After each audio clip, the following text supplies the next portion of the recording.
1885, the last spike was laid on the Canadian Pacific Railway, and Canada was never the same.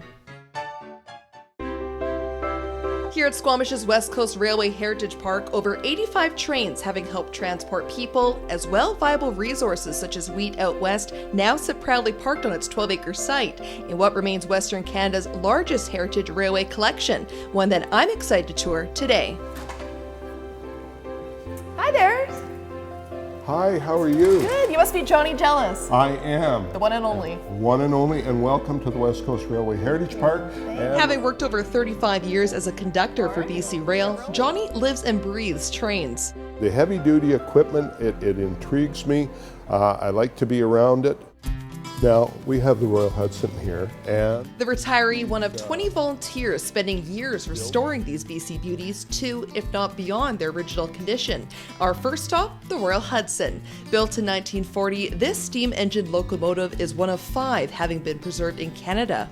She was used in the early days for passengers from Vancouver to Revelstoke.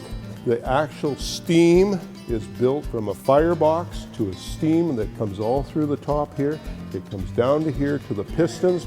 Yeah, it's amazing. It reminds me of what you see in movies. You know, it's not just a piece of transportation, it's a piece of art. Oh, absolutely, absolutely.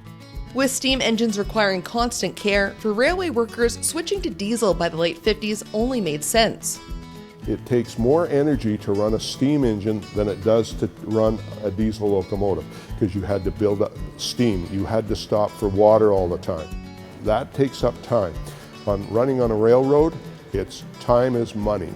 And welcome to the British Columbia. Ladies first. Oh, of course, thank you. Speaking of money, next we climb aboard the car British Columbia. Oh, wow, isn't this cute? At over 125 years old, this luxury coach took park volunteers over 10 years to restore.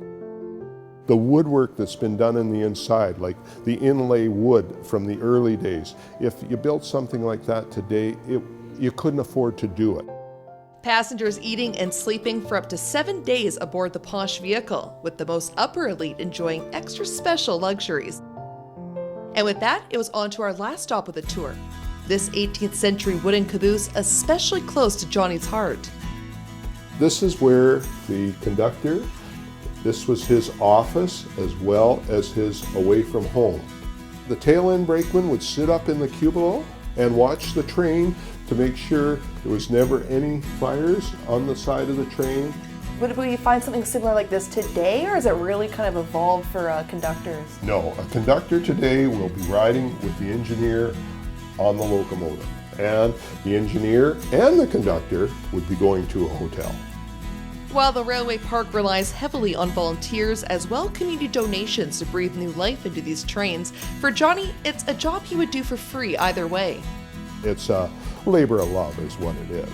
It would be a wonderful thing even for the people of like our town of Squamish. If we had a passenger train that could run between Vancouver and here, and all over Canada, if we had small railways to do this, it would open our country up even more. This conductor's passion and appreciation of the railway world, one that, like him, never gets old.